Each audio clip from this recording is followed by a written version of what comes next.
Hello, everyone. Hope everyone is having a solid start to 2021. Welcome to another episode of the D1 Only podcast presented by TAP, Thoughts, Actions, and Progress. My name is Eduardo Villalpando, and I'm your host. And I want to thank our sponsor, TAP, for making this possible. Also, thanks to all the listeners for being here with us. Today, we got ourselves a very special guest, the man of the moment, as I told him off air, Logan Linkmeyer. Thank you for being here, man, and welcome to the show.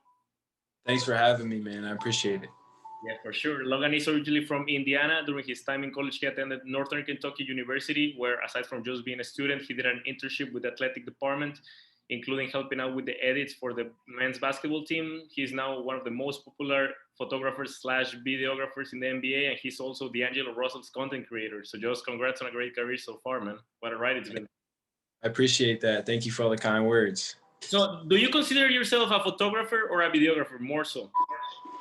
I would say I'm more so a videographer. I like that more. I do that more, and I think that's kind of where I excel a little bit.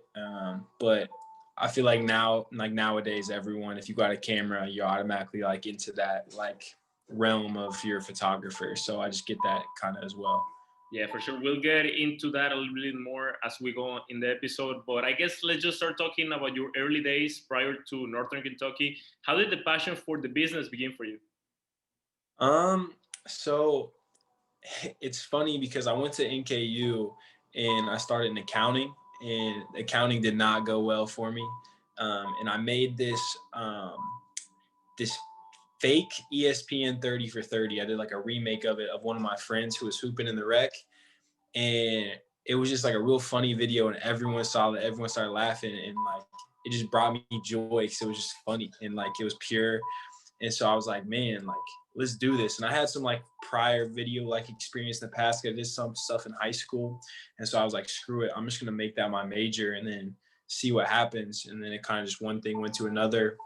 I loved basketball, did basketball stuff, played basketball all the time when I was in college. So then that led into me doing the internship for the men's basketball team, shooting video and stuff for them. And that's kind of how it all like came full circle.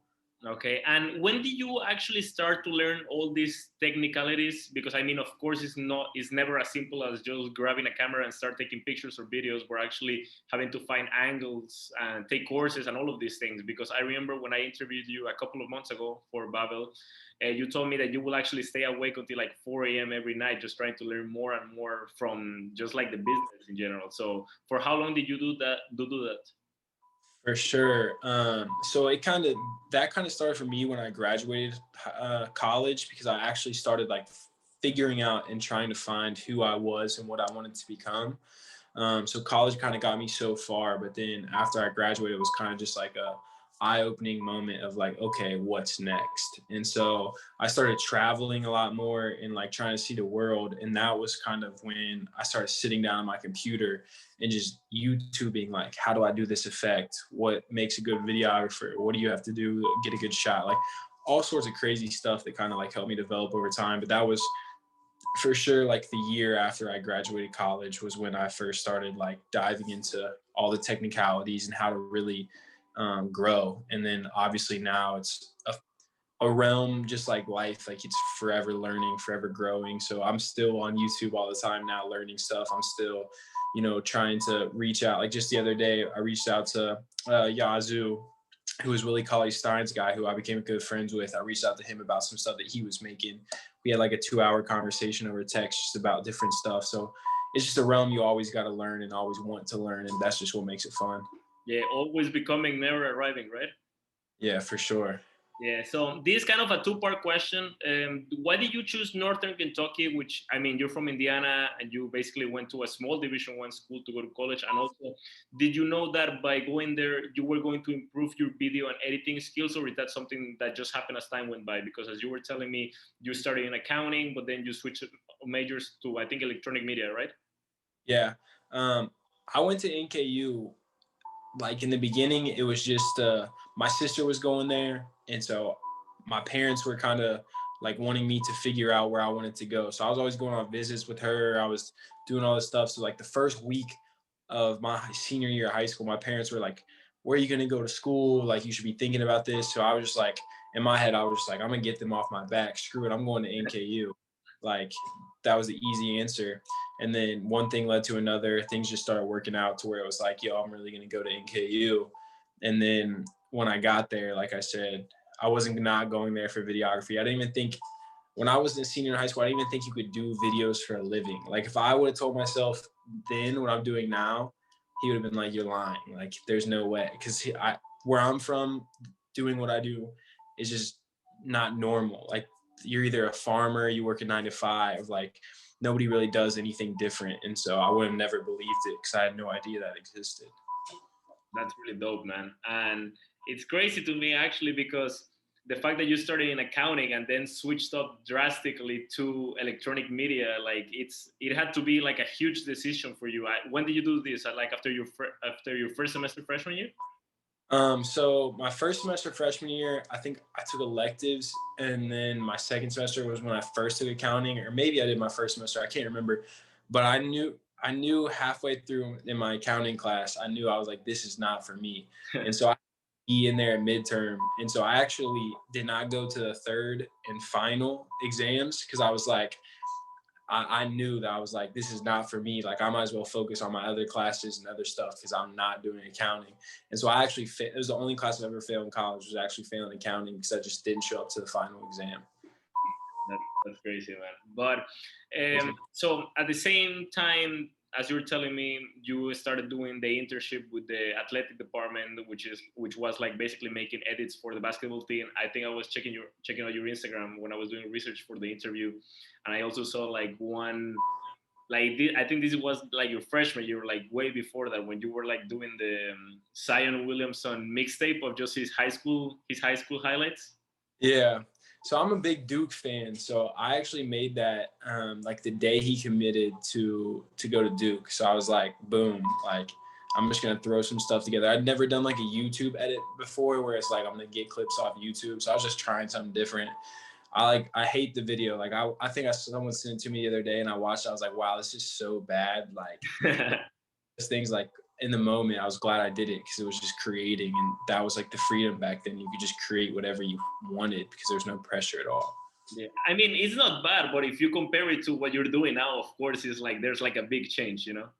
For sure, yeah. I guess that's the evolution. Like you want to see that too in your own work. So Yeah. So at the same time, while you were in Northern Kentucky, you managed. Well, no, you didn't manage. You got to develop a relationship with Antonio, who happens to be D'Angelo Russell's brother. From for my sure. understanding, and just being able to see from a distance, you develop a good relationship with him. So, how important has he been in your career? Has Antonio been? Yeah. Man, he's just himself. He's just a really good guy. He has a really good heart and a really big heart, and so he's always, trying to put other people in positions to succeed. And he's always like thought of that for me since I met him. Even like when I first met him, we were just playing basketball, and he's always wanted me to do well on the court. We were just playing, like pick up basketball on the rec. So he's just a good guy. So man, I got nothing but praise for Tone. Okay. And so you ended up graduating from Northern Kentucky. Was it like exactly 4 years, or did it take you a little bit longer than that? No, I went from just for 4 years, just the normal 4 years. All right. And how long did it take between you graduating and you actually becoming D'Angelo Russell's content creator? I think it would have been like a year. Yeah, about a year. And what did you do just in that year? Was it just like learning more and more and details about just like videography? So no, I worked a couple different 9 to 5s. I got a job right out of college, and I actually got fired from it. And then I did another 9 to 5. And I tell everyone this. I was like, I worked like 42 hours a week at this job, but I had 2 computer screens, and I could listen and watch, like kind of watch YouTube videos on one screen and then do all my work on the other one. And so I would literally have like videography stuff up of like my favorite like cinematographers when it came to YouTube. I would have them up and learning all their stuff on one screen for the full 42 hours a week I worked, and then the other screen I'm doing my work. And I did that every single week. And so I had like a really crazy schedule during that time. And so that was a real big reason I am here where I am today. Yeah, and I imagine like it has to be like a really big transition, just going from working like a regular 9 to 5 job to just basically being a content creator for an NBA player, which has to be like night and day, right? For sure. Yeah, I quit my 9 to 5 because I was like, this was before I even knew anything about me potentially working with D. But I quit because I was like, yo, I want to make more videos. I want to focus more on doing this. So it's kind of like just betting on yourself. And then never in a million years did I think like this door was going to open. But it's funny how things work out like that. Yeah, for sure. And I don't know if you care to explain also a little bit how did all of that come about. Of course, you had a relationship with Antonio, but you ended up having like a year of, I don't know if you didn't hear anything from them in that year, or you just kept like a solid relationship with Antonio, and that's how you ended up becoming Dilo's content creator.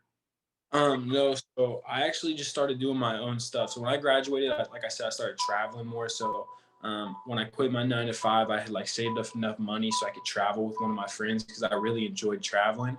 And so I started just traveling across the country, across the world, and just making like travel videos. And me and Tone would follow each other on Instagram. We'd always like, yo, this is dope. When I would send that to him about one thing he was doing, he would do that to me about stuff that I was doing. And then things just kind of clicked. And then I went down and met up with D and filmed some stuff with him, and we became friends and just started rolling from there. That's awesome. That's awesome. So by being with Dilo, of course, is like a great opportunity in itself, but also gave you lots of exposure, including meeting multiple players and just people from the business in general. One of them, of course, is the NBA skills trainer Chris Brickley, who is the reason why we were able to connect.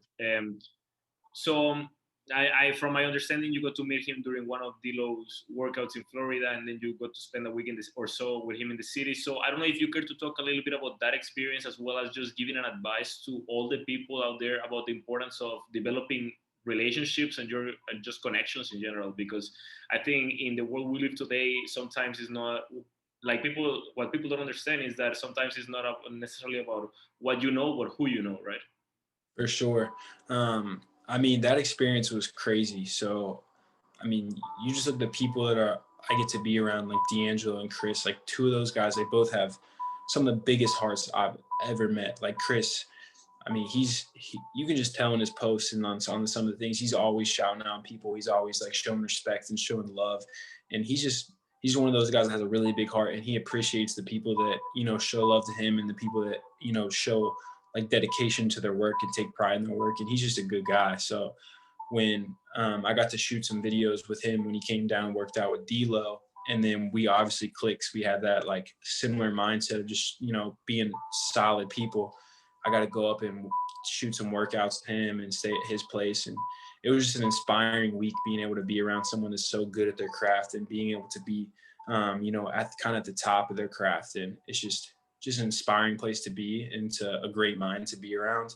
And so that was, a crazy experience. And I'm looking forward to potentially doing it again. So yeah, it's And just, do you think developing relationships and connections is something that you have done pretty well throughout your time as Dilo's content creator? yeah, I think it's something that I'm continuously working on. You get to be around so many unique people and people that are really good at their crafts, whatever their craft may be. And it's fun to be able to, pick their brain, ask questions, and learn, and just talk about life and experiences they've gone through. So that's something that I for sure really enjoy, because I like to listen. So when someone wants to talk about, different experiences or whatever, like I'm here to listen, because I want to learn from whatever you've been through. I want to learn from the experiences. So stuff like that. Networking is just, you can't get enough of networking. It doesn't matter if you're you think you're a nobody or you think you're somebody. Like, I don't care who you are. Like, you for sure need to network and just expand to the people who you can, talk to and connect with, because it's only going to inspire you and help you grow. Yeah, man, you're really articulate. I was gonna ask you, have you always been like that, or is it just the fact that you've been exposed to so many great minds that have made you the person that you are today? I feel, excuse me. I feel like life is, like you go through so many chapters, and like your whole life is the storybook, and you're writing your own story as you go.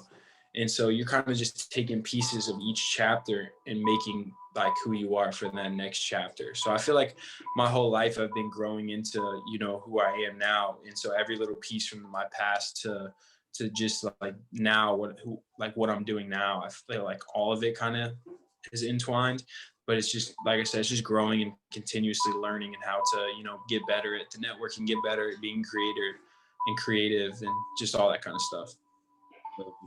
So just a couple of more questions before we get to the final segment of the podcast episode presented by TAP, Thoughts, Actions, and Progress. Back when I interviewed you a couple of months ago, you told me, and I quote, social media is an amazing platform to help with your exposure, creativity, and even potentially help you find your avenue when you're a videographer or photographer. At the same time, when it's used incorrectly, you can get lost in it and lose yourself. What do you exactly mean by saying get lost in it and lose yourself? Do you care to explain? Yeah, this is something I feel like every creator kind of goes through. And that's kind of, you follow all these people that make amazing work and you start comparing yourself to them. And, it could be how many followers they have. It could be how much, like how good their work is, or, the places they get to go, or the people they're around. Like, you start comparing where you're at to all these people. But what you fail to realize is, like, your journey is going to look very different than them. So they could be on chapter 10 of their career and you're on chapter 1, or you're still writing chapter 1. So it's like you can get lost in just the second guessing of your work, the I'm not good enough. And I feel like that just takes time in it, as well as just like, it just takes putting yourself out there, putting your work out there, trying, failing, and just doing it. And so I feel like that's kind of what I was meaning, because I went through it, like, when in the beginning of all this, when I first started posting stuff on social media, and sometimes I catch myself thinking about that kind of stuff.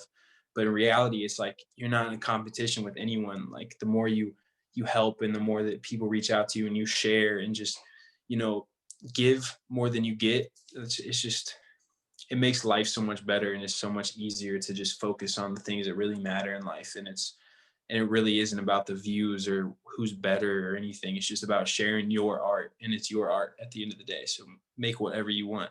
So. For sure, because and especially at the end of the day, social media is such an important tool, especially for us. You creating content, and at least for me, journalism. But at the end of the day, as you said, you gotta be able to differentiate yourself from the rest. You can't be comparing yourself your work to someone else's, because they may be in another stage of their career. So big props to you on recognizing that. When do you think you actually started recognizing that? Um, Honestly, I don't know. I think it was just over time. It just slowly started to happen. I remember when I first started posting, like, I made random videos and would post them onto my Instagram way back. I'm talking years ago. I would always, like, look back and, like, oh, how many views does it have, and or how many people liked it, or I would watch it and then not post it, because I would be comparing it to some of my favorite creators and be like, dang, mine's not good enough. People are gonna think that I'm not, on this level. And it just slowly started, like, fading, because it was, I guess, I just started getting more confident in who I am. And that's just something that, it's just I think I just learned over time, just being confident in who I am in my own work and not having to worry about all that outside noise. Okay, cool, man. How would you say being a student and at the same time being so exposed to collegiate athletics helped you become the person you are today? Yeah, so I wish I would have started getting into it early. So, like I said, NKU is a really small school. So I wish I would have, my freshman year, I wish I would have dove into it then. So that way, I could have got way more exposure, like doing, like, shooting actual games and learning, like, more of the tips, like shooting actual games. Cause I got to do it for, like, a whole season, but I didn't get to do it really much after that. So then, like, now to this day, I'm still reaching out to some people that I, like, have connected with, and, like, hey, how do you shoot this? How do you do this angle? And, like, picking up tips that they've learned, because they've shot at multiple different levels. And I kind of give some steps. And it's like, I wish I would have got into it way earlier. But then at the same time, I learned from a different person than they did. So I learned a few different things than they did too. So that's something I always tell people, is just the earlier you can start shooting for someone and having, like, someone that you actually have to, work for, it's only going to make you be more creative, because you have to, what their needs are, you have to, like, accommodate that. But then it makes you be more creative and express yourself in your own work, because you have so much more, like, I don't know what I'm trying to say. You have so much more work that you've already done for them, that you can bring that over to your own and kind of just blossom. So the more work you can do, the better, especially when you're younger. Yeah, for sure. So before we get to the final segment of the podcast, Want to congratulate you, man. I gotta congratulate you. That 2020 video you did is absolutely unreal. Also, the one that you did, what was it? I think it was Jake Lyman's dunk. Yeah. That's unreal. Is that your favorite video that you recorded? That's probably one the Jake when D threw it to Jake, and Yeah. it kind of like right at the camera. That was probably the craziest like in-game footage I probably ever got, except for the one that I just got the other day. I just posted it, and it was like a no-look pass from D, and that one was that he's like rejecting the screen and he just passes it to Malik. yeah. So those are probably two of my favorite game ones that I've ever like. I was just talking about today. Someone asked me like that one's crazy, and they're like, "What's that your favorite one?" I said those two, but that 2020 video that I made from this past year, that's probably probably my favorite video I've ever done. At least one of them, because it kind of just encompassed like this whole crazy year, and like I don't know, there's just something about longer form like content that I just really like now, because social media obviously is a lot more centered around short content. So those longer like storytelling ones, it's just got a special place in my heart. So I think Instagram TV also helps with that as well. That it is not only like like link in bio. It's actually like you can actually see it here, And I think that's a lot. So before we get to the questions, everyone go check out Logan's Instagram link _the_world, as well as his YouTube channel link the world. And basically this segment of the podcast is called the D15 presented by TAP. It's basically just 5 rapid fire questions. You can answer them as fast as you can. Okay. All right. Sounds good. Indiana or Kentucky? Indiana. Photography or videography? Videography. Favorite college memory? Man, I don't even know. Honestly, just getting to hang out with all my friends, bro. Like I got to develop so many good friendships, and I love people. So that's I got to say that. Most listened artist at the moment? Ooh, probably J. Cole, honestly. Other than photography or videography, what profession would you like to attempt? I guess entrepreneurship. Just, entrepreneurship. Not accounting? You're not not beyond for that, I can't do it. All right, man. Well, that's actually all I got for you today, man. I really appreciate you taking the time. I know you're kind of busy right now. I know it's the NBA season, but I'm a really big fan of your work, everything that you've been doing. Like I've been following you up close, like for a minute. So keep up the good work, man. I appreciate you taking the time. Hey, man, I appreciate you having me on. I appreciate all the great words, man. Keep doing your thing. Thank you, man. Thanks to all the fans for tuning in to another episode of the D1 Only podcast, and see you guys next time.